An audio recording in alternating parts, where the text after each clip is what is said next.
सावन का महीना जो कि बहुत ही पवित्र महीना माना जाता है। सावन के महीने में शिव भगवान की आराधना करने से आपकी समस्त मनोकामनाएं पूरी हो जाती हैं। साथ ही साथ आपके जीवन में जो भी दुख होता है, जो भी कष्ट होता है, उसका बहुत जल्दी निवारण हो जाता है।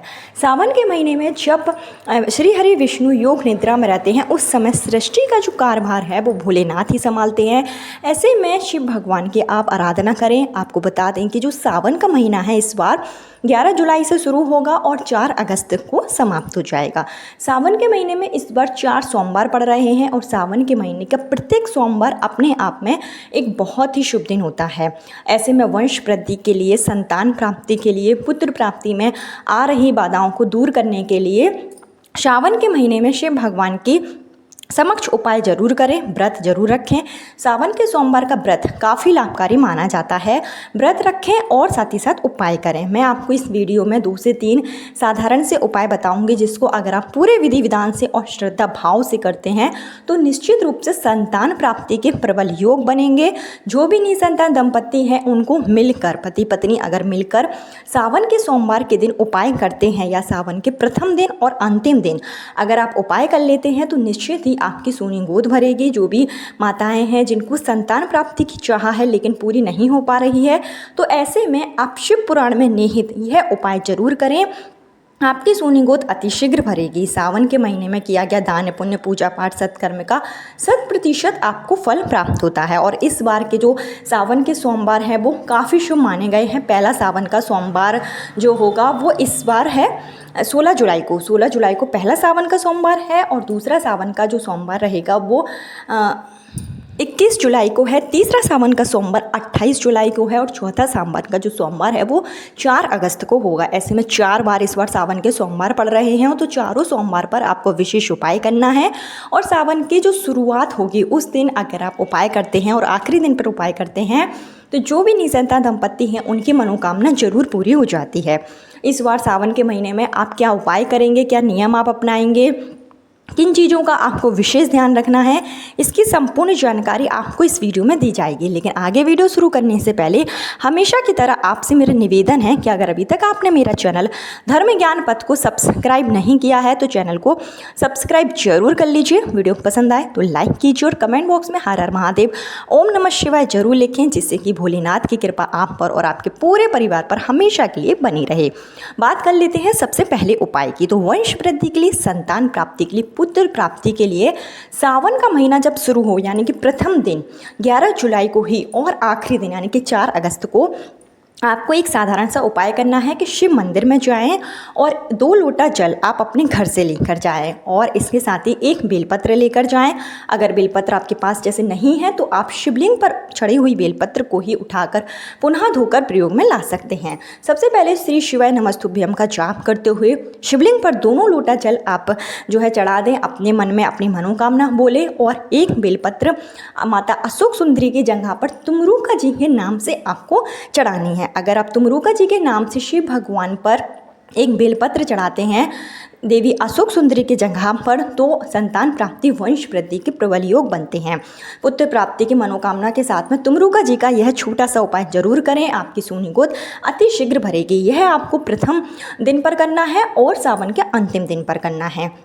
इसके साथ ही आप जो है शिव भगवान पर सावन के पहले सोमवार से शुरू करें और 40 दिनों तक एक छोटा सा उपाय आपको करना है कि आपको बनाने हैं जो मालपुआ होते हैं, जो मीठे मालपुआ होते हैं, मीठी जो पूड़ी होती है वो आपको बनाना है। इसको आपको गुड़ की चाशनी में बनाना है। गुड़ की चाशनी में आटे के मीठे पुए बनाएं और उसमें जो हरी सौंफ होती है उसका आप प्रयोग करें। और यह जो मीठी पूड़ी होगी वो आप 11 बना सकते हैं, 21 बना सकते हैं, अपनी क्षमता के अनुसार जितना भी आपसे बन पाए ये बनाएं। और भोलेनाथ के मंदिर में जाकर आप वंश वृद्धि की कामना के साथ में यह मीठी पूड़ी जो है शिवलिंग पर चढ़ा दें। सारी नहीं चढ़ानी है, 1 या 2 चढ़ानी है और बाकी की जो बची हुई है वो आपको कन्याओं को, बालकों को दान के रूप में दे देना है। जितना आप बालकों को दान करेंगे मीठी पूड़ी का सावन के महीने में, उतने ही आपकी वंश वृद्धि के प्रबल योग बनेंगे, पुत्र प्राप्ति की जहाँ पूरी होगी। इसको आप सावन के प्रथम सोमवार से शुरू कीजिए और 40 दिनों तक कंटिन्यू इसको रखिए। आप चाहें तो सोमवार के सोमवार कर सकते हैं, या आप 40 दिनों तक लगातार करते हैं तो आपकी मनोकामना बहुत जल्दी पूरी हो जाती है। यह बहुत ही सटीक उपाय है, इसको आप सावन के महीने में ज़रूर करें। इसके साथ ही सावन के महीने में शिव भगवान पर सफ़ेद फूलों से आप श्रृंगार करें। आप जो है सफ़ेद आंकड़े का फूल चढ़ा सकते हैं, सफ़ेद कनेर का फूल चढ़ा सकते हैं। इसके साथ ही गेंदे का अगर आपको जो है इस फूल मिले, और जो इस दिन धतूरा होता है, धतूरे का फूल चाहे नीला हो या काला हो, वो आपको सावन के प्रत्येक महीने में सोमवार के दिन शिवलिंग पर जरूर अर्पित करना है। ऐसा करने से मनोकामना जल्दी पूरी हो जाती है और आपके जो भी रोग होते हैं, जो भी बीमारी होती है जो काफ़ी लंबे समय से है और जा नहीं रही है, वो बीमारी दूर हो जाती है। वंश वृद्धि के लिए सावन के महीने में प्रत्येक दिन थोड़ा सा आप गेहूं लेकर शिवलिंग पर जरूर अर्पित करें। गेहूं चढ़ाने से शिव भगवान की महिमा आप पर होगी और वंश की वृद्धि होगी। तो थोड़ा सा गेहूं आप शिवलिंग पर जरूर चढ़ा दें। शिव मंत्रों का जाप करें, ज़्यादा नहीं तो श्री शिवाय नमस्तुभ्यम ओम नमः शिवाय का 11 बार 21 बार आप जाप कर सकते हैं। और इसके साथ ही संतान प्राप्ति, पुत्र प्राप्ति के लिए आप जो है पार्थिव शिवलिंग जरूर बनाएं। अपने घर में आप पार्थिव शिवलिंग बनाएं, जो आपको मिट्टी का बनाना है।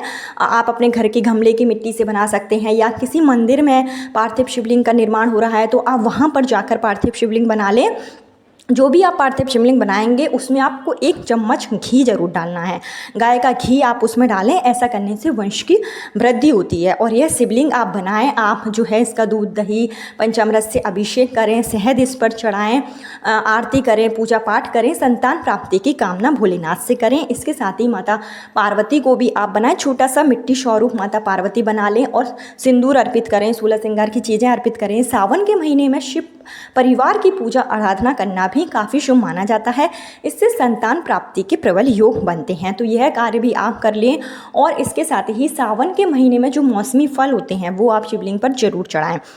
दुर्वा चढ़ा सकते हैं, जो समी पत्र है, जो पीपल का पत्ता है, ये सब पत्ते शिव भगवान पर चढ़ाए जाते हैं। शिव भगवान पर अन्य प्रकार के जो पेड़ों के पत्ते चढ़ाए जाते हैं उससे शिव भगवान को ठंडक मिलती है। और ऐसा करने से आपकी भी जो ग्रह दशा होती है, जो अशुभ ग्रह की आपकी कुंडली में स्थिति होती है, वो अशुभ ग्रह भी शांत हो जाते हैं।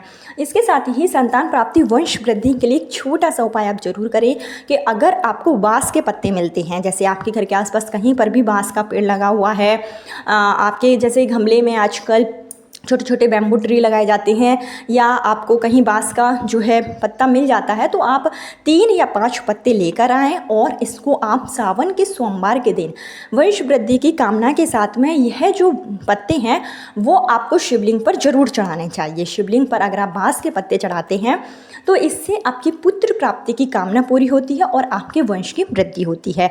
तो बांस के पत्ते अगर हो सके तो आप जरूर ढूंढ कर लाएँ और पति पत्नी दोनों मिलकर अगर दीप प्रज्वलित करते हैं और बांस के पत्ते शिव भगवान पर अर्पित करते हैं, धतूरे का फूल चढ़ाते हैं, धतूरे का फल चढ़ाते हैं, तो इससे निसंतान दंपतियों की जो मनोकामना होती है वो बहुत जल्दी पूरी हो जाती है।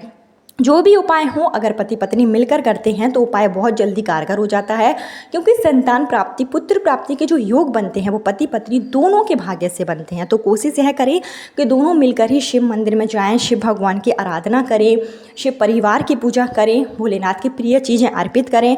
जो मैंने मीठी पूड़ी बताई है उसको आपको जरूर चढ़ाना है। तुमरुगा जी का नाम लेकर एक बेलपत्र भी अगर आप देवी अशोक सुंदरी की जगह पर चढ़ाते हैं तो आपकी मनोकामना बहुत जल्दी पूरी हो जाती है। तुमरुगा जी का किया गया उपाय पूर्ण रूप से कारगर होता है। इसके साथ ही जो भी महिलाएं हैं जिनको शादी को कई साल हो गए हैं और संतान प्राप्ति में बाधाएं आ रही हैं, उनको एक छोटा सा उपाय और ज़रूर करना चाहिए कि उनको पीरियड्स के 8वें दिन, जब भी आपको पीरियड्स आए उसके 8वें दिन पति पत्नी दोनों जो है श्वेत आंकड़े की जो जड़ होती है वो लेने के लिए जाएं। लेने के लिए जब भी जाएं तो सबसे पहले आप जो आंकड़े की जड़ है उसका आह्वान करें, गणेश भगवान का ध्यान करें।